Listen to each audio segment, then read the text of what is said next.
Ready? Oh, yeah. Yeah, okay.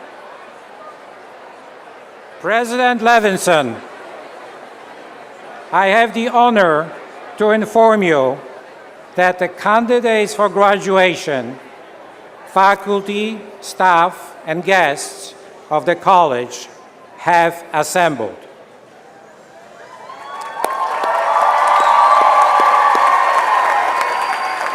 The candidates for graduation, faculty, and guests of the college. Having assembled, I declare these commencement exercises opened.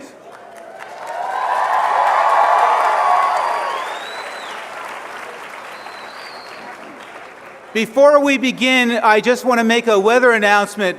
We are hoping and assuming that we will be able to get the entire ceremony in before there is any thunder or lightning.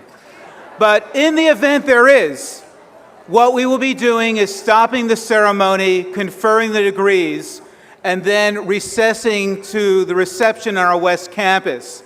But everything looks good. Nothing is dampening the spirit of the class of 2014.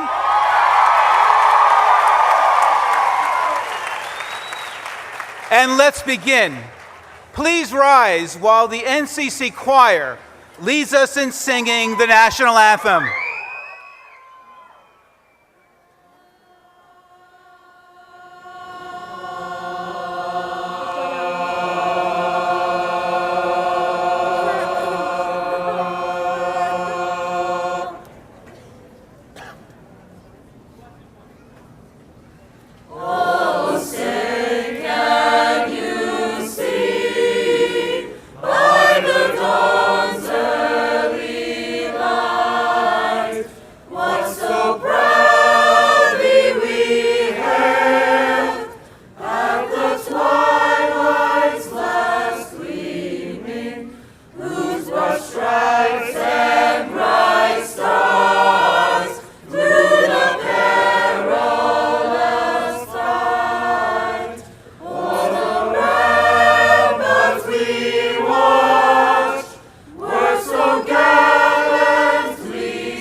NCC choir.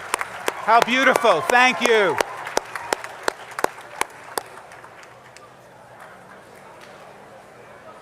I am delighted this afternoon to introduce our distinguished platform party. Starting from my right, Professor Jacek Bygoszyński, Grand Marshal. Dr. Robert Baer, Dean of Students.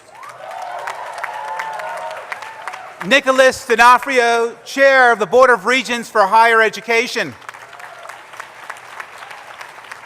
And Dr. Pamela Eddington, our Provost and Dean of Academic Affairs. I also wish to acknowledge this year's Faculty Marshal, Professor Daria Santir, seated in the front row of faculty. Please stand. Also on my left, Dean Rose Ellis, Dean of Administration, Dr. Rose Ellis, that is. And also Dr. Vanessa Mores, Dean of Institutional Effectiveness. Also, we have a number of elected officials and prominent guests with us this afternoon. When I read their name, please stand. The Honorable Anthony DePamphilus, Judge of Probate for the Norwalk-Wilton District. Senator Bob Duff, who will be joining us if he's not already here.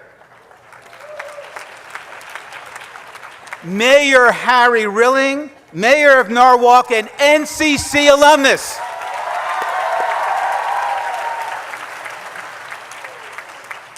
Kathleen Ryan Muffson, Director of Corporate Citizenship at Pitney Bowes Incorporated.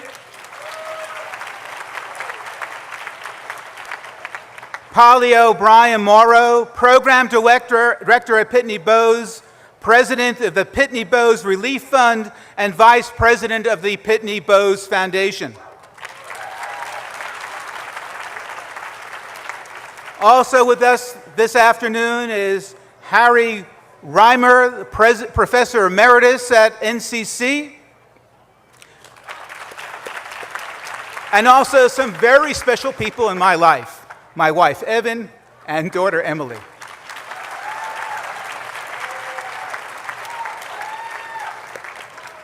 We also have members of the NCC Foundation Board who have played critically important role for this college.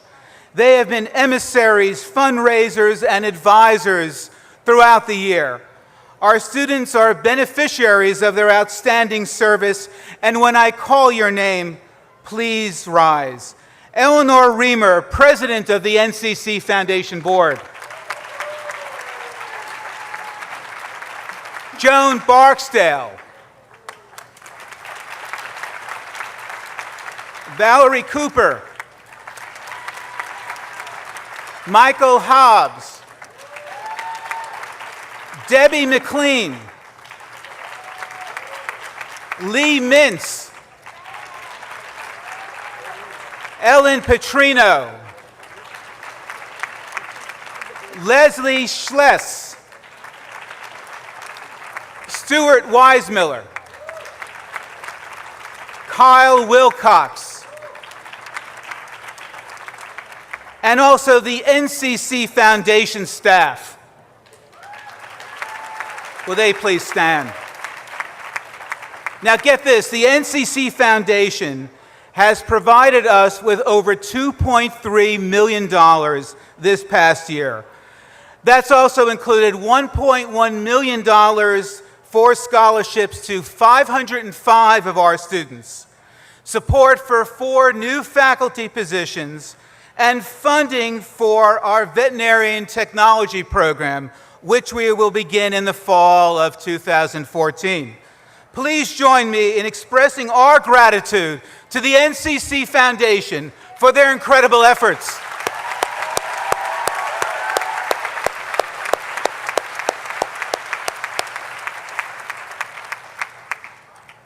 I am now pleased to ask Nicholas D'Onofrio, Chairman of the Board of Regents for Higher Education, to bring greetings from the board. Mr. D'Onofrio.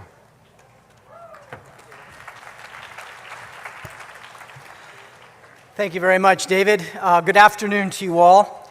I have a very simple and straightforward task today, and that is to congratulate you, the class of 2014 from Norwalk Community College, for what seems to be a simply remarkable performance and achievement on all your parts, in the name of not just myself, but in the name of all of my colleagues on the Board of Regents for Higher Education in the state of Connecticut. But I'd be remiss if I didn't at this time also give you just a few pieces of advice. I'm dressed a little differently than most people because this regalia actually doesn't come from the United States. It comes from Europe, and I don it for the sole purpose of reminding you that as significant as your achievement has been, and it's been remarkable, and the incredible effort that you put into it is about to be rewarded, and the opportunity that you are facing is limitless, and the challenges that you will step up to are heretofore unheard of, you are simply not the only ones. You are simply not the only ones thinking, getting ready to act, and do exactly what you're doing. It's a global economy. It's a global world. There's great goodness in that for the opportunities that you will face going forward. But just remember, that same capability that allows you to work on any problem anywhere in the world here also allows all of the other people in the world, just like you, perhaps less fortunate than you, to be able to achieve and do exactly the same thing. I wish you health, happiness, prosperity, and all the time to enjoy them. God bless you.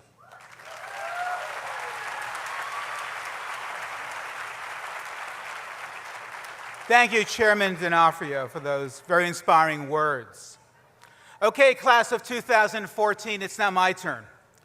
First, I would like to thank the Norwalk Community College Foundation and staff for their excellence. I think, as everyone here knows, we have a phenomenal faculty and staff of NCC who have nurtured our excellence, have challenged us, and have motivated us to achieve the very thing that we're celebrating this afternoon. Will they please stand, our faculty and staff, and please join me in thanking them.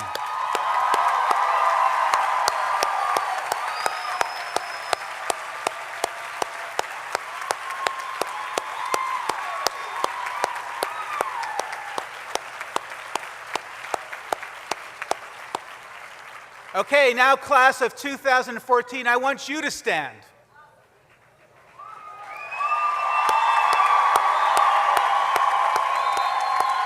And now what I want you to do is to turn, face the audience, and applaud your friends and family members who have supported you along this incredible journey.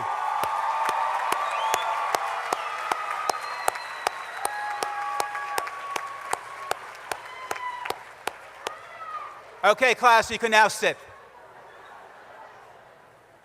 I also want to thank all of the I also want to thank all of the NCC staff that were involved in arranging today's commencement, our building and grounds crew, our IT staff, and a special shout out to Judy DeArmas, who was the driving force behind today's festivities. Thank you so much.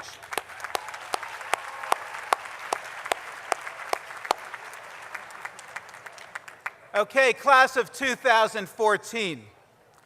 During the past few weeks, I have been soul-searching for what to say to you that will have meaning in your lives. Everything that I have read about commencements and commencement addresses, and I think I've read every one that's appeared the last couple of weeks, draws one conclusion. And you know what that is? That graduates never remember what their college president tells them at commencement. That's my conclusion. Okay, so of course, I want you to break the mold and remember this. Because besides, I think, college presidents, quite honestly, and I'm one of them, having at times the propensity of being somewhat long and boring, that they also have the tendency to draw on their own life experiences and assume that the lessons that we or that I have learned must be applicable to all of you who are sitting in our audience today. For in many ways, it's the parting of knowledge which is the essence of teaching. However, don't worry, I'm not going to do that to you. What we all understand of the world, for you and me, is through our biographical experiences, how we experience the world.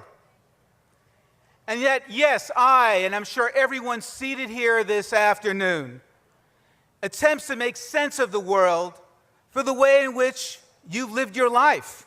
You've created your own narratives, your own stories, and I want you to celebrate that this afternoon and moving forward.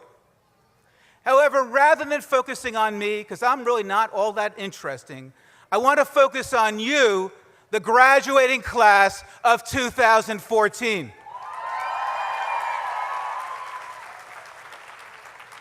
And so when I look at you, what I see are students who are receiving 862 degrees and certificates, which is more than any other time in the history of Norwalk Community College.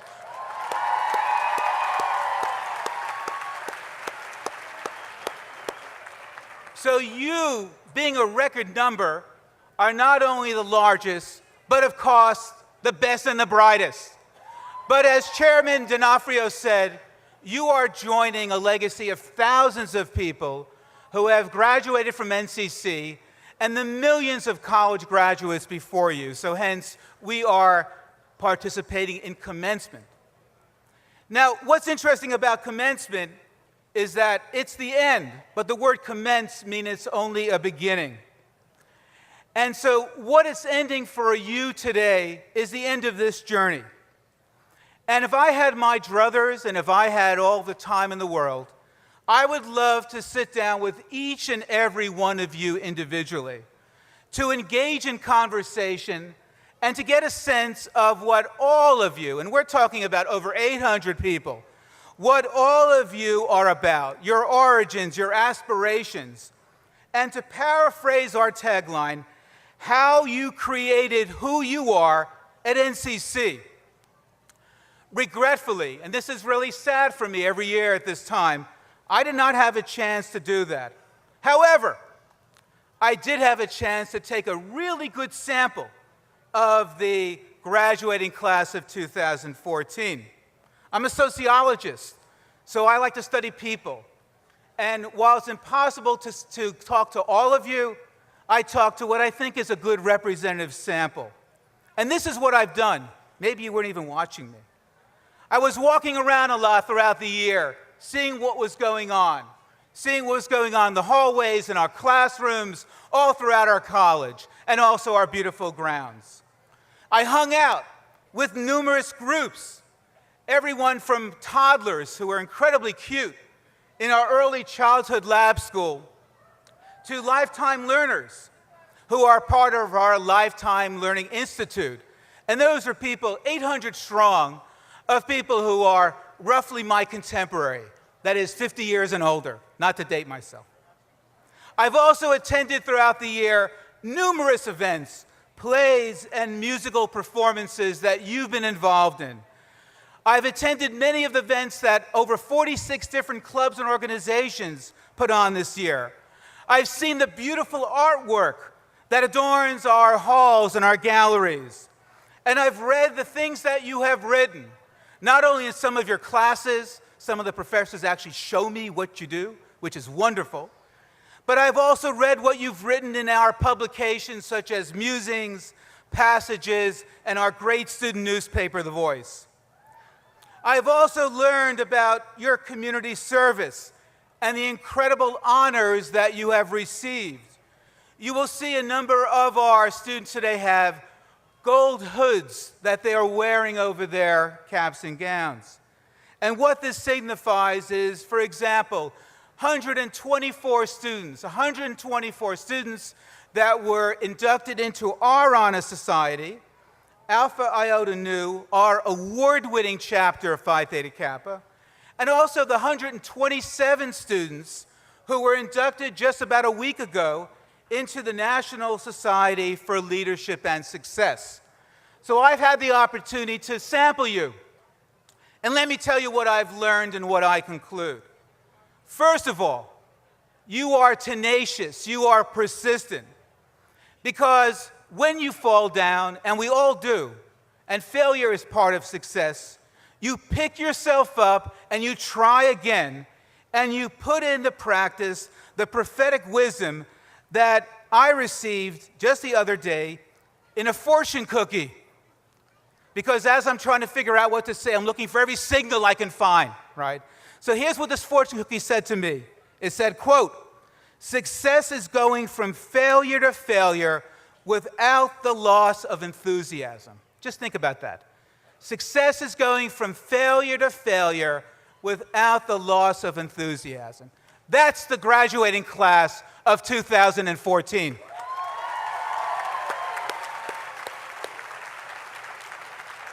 Now, as everyone can tell, you are really spirited, right?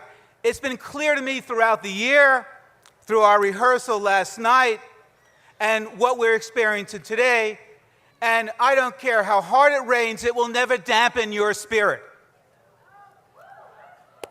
You're also civic-minded.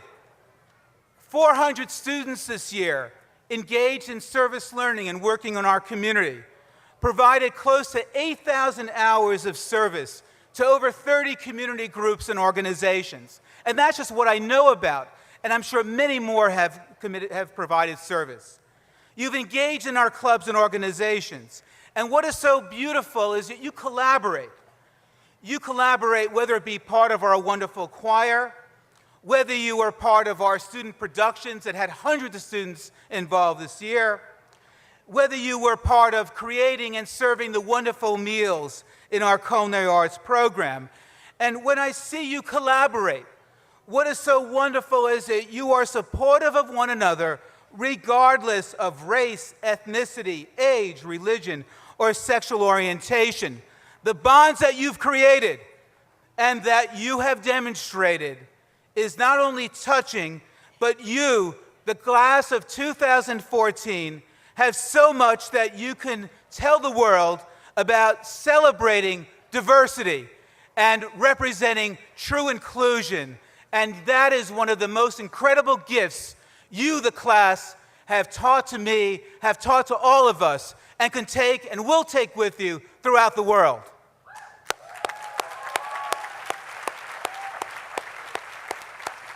And just a few more things. You're incredibly articulate. You represent yourself so well, and this is also really important. You're incredibly respectful, right? Visitors tell me how nice you are, our graduating class of 2014. You smile, you say hello, you hold the doors for people. You do the very small, what you might think are small, but really huge things that are part of emotional intelligence. You know how to interact, you know how to get along, and you have what it takes to succeed. So, in conclusion, class of 2014, you have exactly what it takes to succeed. I want to congratulate you on your achievements. I wish you the very best, and you proudly represent Norwalk Community College. Congratulations, class of 2014.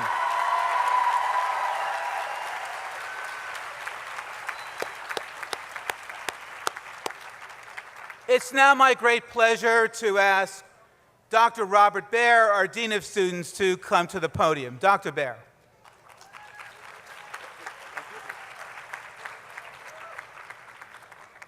2014 class, Norwalk Community College. It's now my great honor to introduce our student speakers to you. Will Shardana Epps please join us at the podium?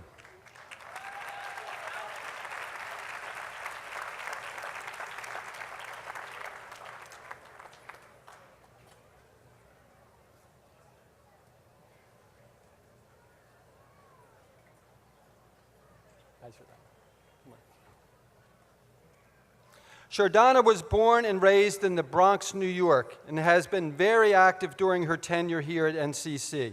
She was a member of Phi Theta Kappa Honor Society and has been a participant in the Family Economic Security Program, an NCC grant-funded program addressing the needs of working student parents. Now, the FEST program is funded by the Fairfield County Communication Foundation Fund for Women and Girls and the NCC Foundation. Shardana is graduating from NCC with an associate degree in management and will be transferring to Fordham University to continue her studies in business management. Shardana, we look forward to hearing your inspirational story.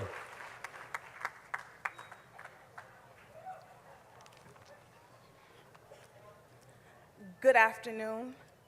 Thank you to the President, faculty, professors, fellow graduates, and everyone that makes this day possible here at NCC. A special thank you to the Family Economic Security Program. You will forever live in my heart. The contributions financially, academically, emotionally that were made available to me would not have made me successful if it wasn't here. To my family and friends, I love and appreciate each of your roles in my life. I thank you for being who you are. To our guests, welcome, and thank you for sharing in this special moment at our class of 2014. Last but always important is my thanks to God, for without him, none of this would be possible.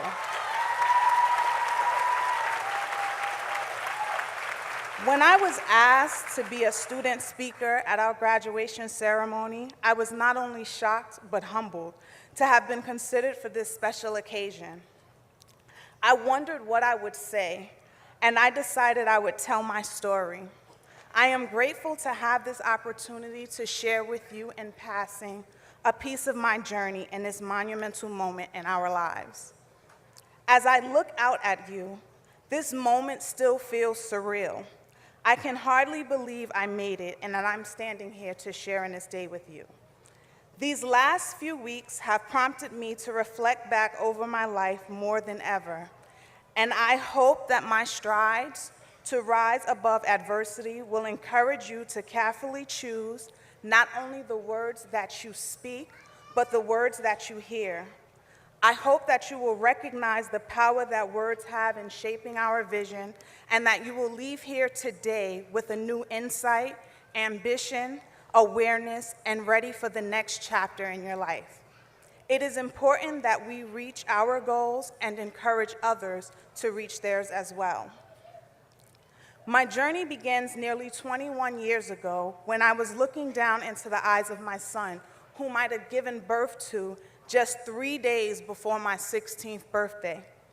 This gift of life would become the main reason for my living and wanting more out of life. Before I could understand what was really happening, I was embracing the struggles of being a teenage mother, and you could only imagine the awful things that I heard. People said negative things like my life was over, I was damaged and I would be unsuccessful. I was even told that I would have to rely on government assistance for the rest of my life. I think what hurt the most were the assumptions that somehow my child would also be unproductive and doomed because I was his teenage mother. I could hardly believe the harsh words were spoken by some of the closest people in my life. Their words were like knives piercing my existence. Their distance and stares of judgment hurt just the same. Some nights I was confused, afraid, and scared. Here I was, the center of adversity, almost everywhere that I had gone. Everyone that saw me was looking down upon my situation. I could only begin to believe that maybe there was some truth in what was being spoken into my life. After all, the words came from those closest to me. Maybe they were right. The negativity of their words began to shape my vision, and through my lenses, I began to see defeat and failure taking root inside of me. Could this be the end? One night, while crying and holding my son in my arms, contemplating what lied ahead in our lives, it occurred to me that I had to change. I needed to change my focus. I needed to listen to other words. I needed to accept my new life and what was going to be ahead.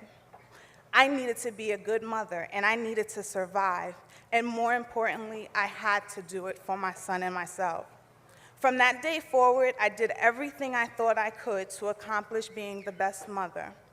With the help of family, I was able to take the first step to rise above adversity by graduating from high school. All the while working and trying to support myself and my son, I had to stop going to school. Working had afforded me the opportunity to once again rise above my adversity. So because I was able to, I could financially take care of my family.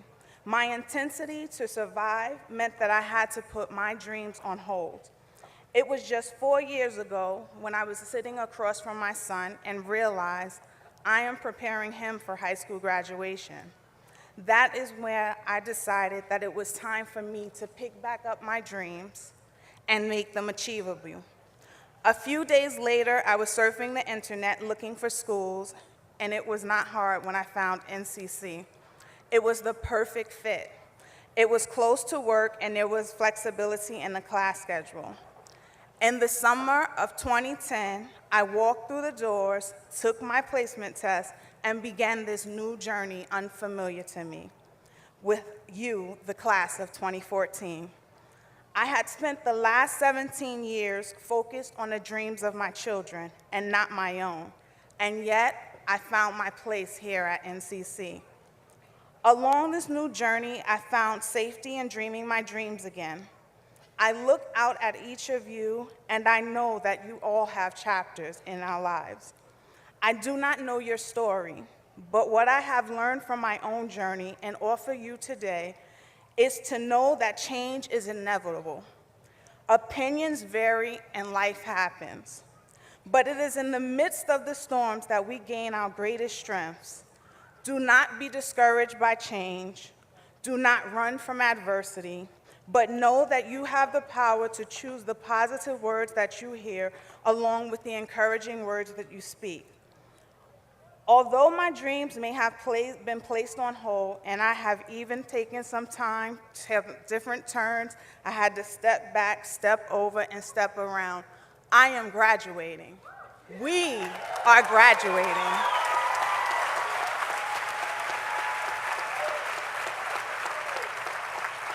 I am here with you to celebrate in our accomplishments of rising above adversity and meeting the challenges with rigor and determination. I am living my dream and heading to Fordham University as a business major. I have raised wonderful children, and although it may not be in the right order, I stand with you today to close this chapter here at NCC and to welcome the adventures and challenges and changes that lie ahead. Remember that there is power in the words, and they shape our vision. Be sure to check your lenses often and frequently. Wherever our paths take us, know that we are not defined by the words spoken around us, but by the fire in our hearts, the steps that we are willing to take, and the ownership we claim over our lives. Congratulations to us. We have made a difference.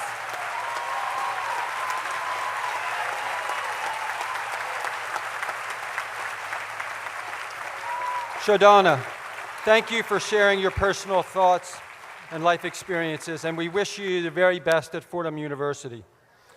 Brian Staskavich, will you please join me at the podium?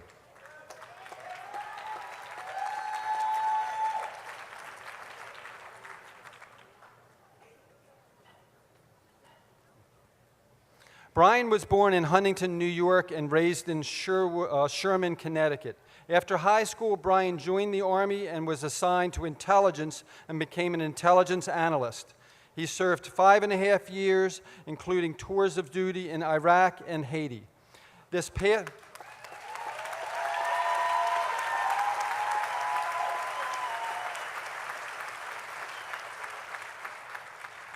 past year, Brian tutored many students at NCC. Brian is a member of Phi Theta Kappa Honor Society and has maintained a 4.0 grade point average.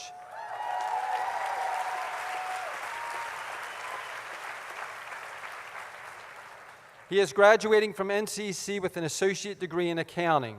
Brian has received a full scholarship from the Posse Foundation to Wesleyan University.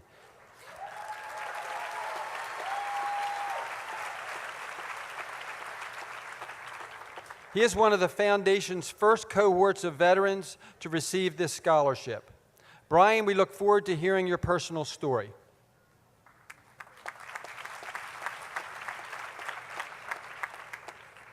Thank you, Dean Baer. Parents, friends, professors, Dr. Levinson, honored guests, thank you for the support you have given to each and every one of us. And thank you for letting me speak today. To the graduating class of 2014, congratulations. Be proud for what you have accomplished, for today we join an elite rank.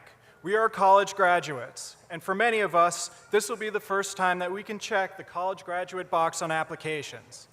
I am proud to say that when I applied to NCC, I was able to check off the box that said veteran. And if they had a box for great parents, I would have had to check that one off as well. The lessons I learned from my parents and my military experience helped me to succeed at NCC. I'm here to talk about those experiences, how those experiences developed me into the person I am today, and what Norwalk Community College has done for me as I transition towards a civilian life. But most importantly, the message I would like to convey to you today is to constantly be working to join and stay on the A-team. The A-team are the sports superstars. The A-team are the people you read about in the news who are changing the world. The A-team are your family members that act as the rock for your family. The only requirement to be part of the team is a strong work ethic, not grades, social status, or background. I've been on an A-team, and I have some funny and some exciting experience to share with you. I need to tell you 2 quick stories about my mentors, because without them I would never have achieved what I have. The first is my mom, who told me over and over again, "Brian, don't be stubborn stupid." I never quite knew what she meant until I was much older, but it means to always have an open mind, to never be sure of anything to the point you stop listening to others, no matter what the topic, to never dismiss an opportunity or an experience. The second mentor was my dad. I came home from high school one day with a B+ on a paper that I had worked hard on. He looked at it, told me good job, but the next time I should get an A. I was angry. I had worked really hard and gotten what I thought was a good grade, and yet he was seemingly dismissive. The next paper I did get an A. He looked at it, told me good job, but the next time I should get an A+. I was furious, so I asked him with the usual layer of teenage angst, "So yeah, what if I get an A+ on the next paper?" He told me that I should sign up for more challenging classes. I stormed off. Little did I know that these 2 simple lessons would be so critically important later on, and they are lessons that I hope you will take to heart. With these 2 pieces firmly in my subconscious, in 2006, I decided to join the Army as a military intelligence analyst. Whenever people ask me why I joined, I never have the same answer, because I did it for a lot of reasons. Suffice to say, I did it for both personal and patriotic reasons. I wanted to give my life purpose, and I wanted to help out in a war that was not going well at the time. If you're wondering, in processing, a basic training is like a DMV experience. That lasts for 7 days, and you have to live there. The worst part of it was the medical station, where they told us to roll up our sleeves and walk the gauntlet. A team of medics made up the gauntlet, with air-powered needles at the ready. I walked down the gauntlet and had shot after shot drilled into both arms. At the end of the gauntlet, there was a curtain. The medic there told me to step behind the curtain and drop my shorts. A few seconds later, it felt like he put a nail gun to my cheek and pulled the trigger. I remember thinking, what are you protecting me from? I think the disease would have been less painful. After I got to my first unit, I was placed in a job that I absolutely hated. I just had the bad luck of the draw, and I had a really bad attitude towards it. But I was getting into trouble a lot, pretending to be sick to skip days. I was a bad soldier. But 3 months later, I found myself on a plane from Kuwait to Iraq. As clear as day, I remember my first step onto the tarmac at Baghdad International Airport. It was, I am now in a war zone. My very second thought was, damn, it's hot. But I had a third subconscious thought. It was my mom's voice telling me not to be stubborn stupid, because on that step, my mentality changed. Yes, I was doing a job that I hated, but I would keep an open mind, do the best I could, and work my way to a job that I wanted to do. A lot of people ask me, what was it like over there? For me, since I wasn't in a combat unit, I stayed on the base most of the time. Our biggest gripes were the heat, the long 14-hour workdays, and the power constantly going out. But there were rocket attacks. For the first few months, it never failed. Once or twice a week, as soon as I'd step in the shower, the rocket alarms would go off. So I'd be faced with the decision to run out to the bunker naked or just keep on showering. I decided to keep on showering. But one time late at night, I was standing outside when the alarms went off. I got down on the ground, looking to where the alarms were sounding. Red streaks would fly in, and we would try to shoot them down. I remember thinking it felt like I was in a movie, with the explosions, the red streaks, and the glow from the counterfire. My mom's advice paid off, though. A few months into my deployment in Iraq, I was eventually moved to a section where I could do the job that I wanted to do. Within a few months, after working hard, I was promoted and moved to a very important section, but I was still not yet part of the A-team. I was close, but it would take me understanding my dad's lesson to finally get there. I had gotten to the point where my bosses trusted me to make edits to other people's intelligence reports.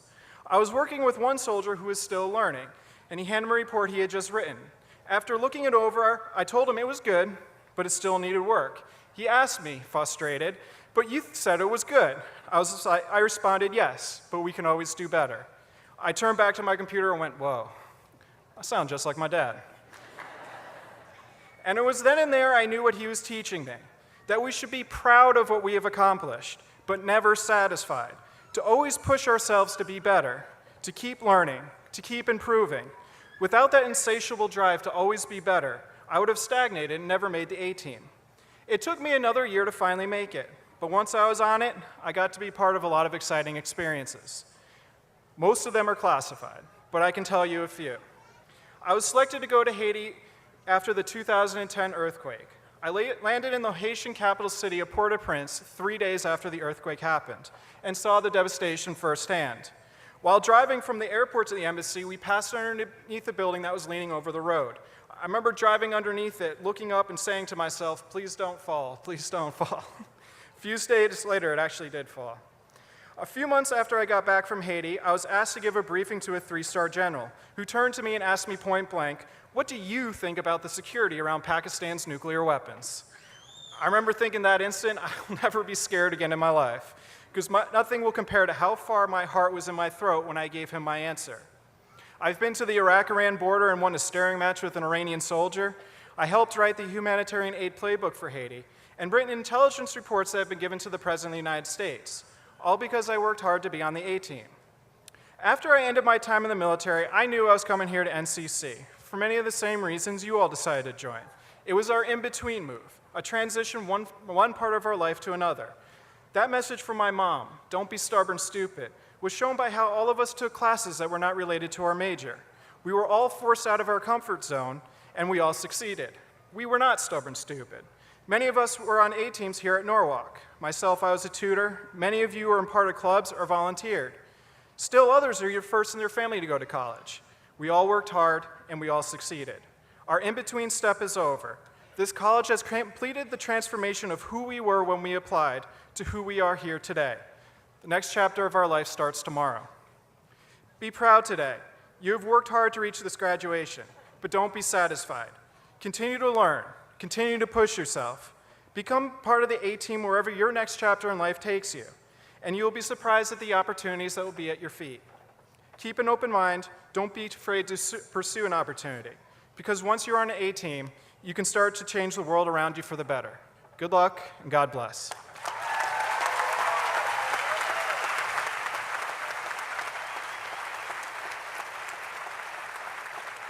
Brian, thank you for sharing your life experiences with us. We wish you the best at Wesleyan University. Ralph White, will you please now join me at the podium?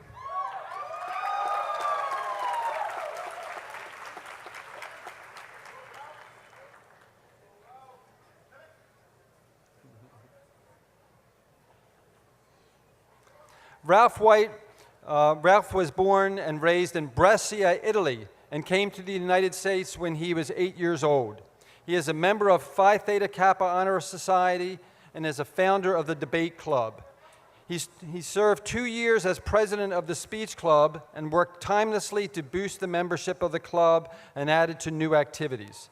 In addition, Ralph served 2 years as president of the Euro Club, and he is graduating from NCC with an associate degree in engineering science. His plans include transferring to a four-year university to study mechanical engineering. Ralph, we look forward to hearing your inspirational story.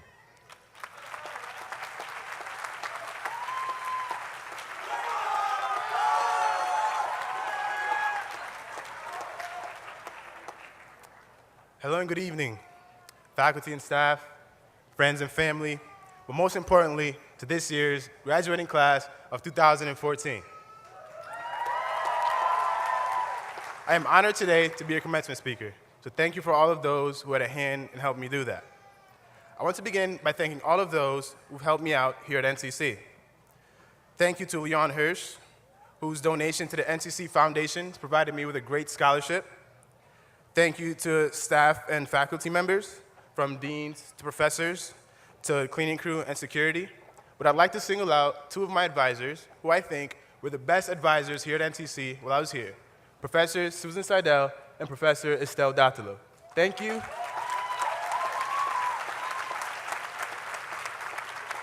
Thank you for not only allowing me to grow academically, but as a leader in this school. I also want to, most importantly, thank my parents, Ralphton and Tamara White, who have supported me throughout my entire academic career here at NCC and have encouraged me in my dreams and aspirations my entire life. Being up here and speaking to you all is a testament of the phenomenal job that they have done in raising a young man that wants to not only succeed, but make them proud. My journey here was an interesting one. I was born in Brescia, Italy. Yes, Italy. After living there for 9 years, me and my family moved here to America, and I was completely culture shocked. As a young boy in Italy, I never really tried hard in school. I did just enough to get by. But I still remember her words till this day ringing in my ears. Ralph, promise me that it'll be different. Promise me that you'll do well in school here. And I simply responded with, yes, ma'am. You see, initially, that is exactly why I began to do well in school. I made a promise to my mom. I had to keep it. But as I grew, I found out that doing well and being smart and being a nerd was fun. As I continued to grow, I watched my father do day after day hard labor, never complaining, and eventually owning his own business. And watching him do all of this inspired me to become the person that I am today, and also inspires me to hopefully become successful one of these days. You see, my parents are my rocks. They've helped me so much. I just want to say thank you. I just want to recognize them right now. Thank you.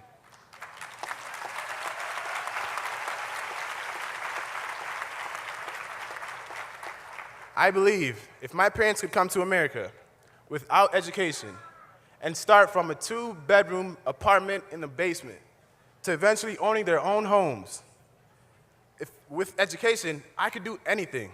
We could do anything. With hard work and dedication, anything is possible. My father always tells me, if you work hard, your time to shine will come. My time to shine will come if I work hard. Those words always stick with me. You see, I wanted to be a commencement speaker ever since high school. And unfortunately, I haven't earned it. Not yet. Well, my time has come. So Dad, I want to say thank you. Thank you for those inspiring words. But enough about me. Today's about us. So instead of talking about me, I'm going to be talking about you. But more specifically, how 3 students here at NCC, in my opinion, epitomize our college. You see, NCC may officially stand for Norwalk Community College, but in my opinion, with the people that I've met here, I believe that NCC stands for noteworthy, courageous, and confident students.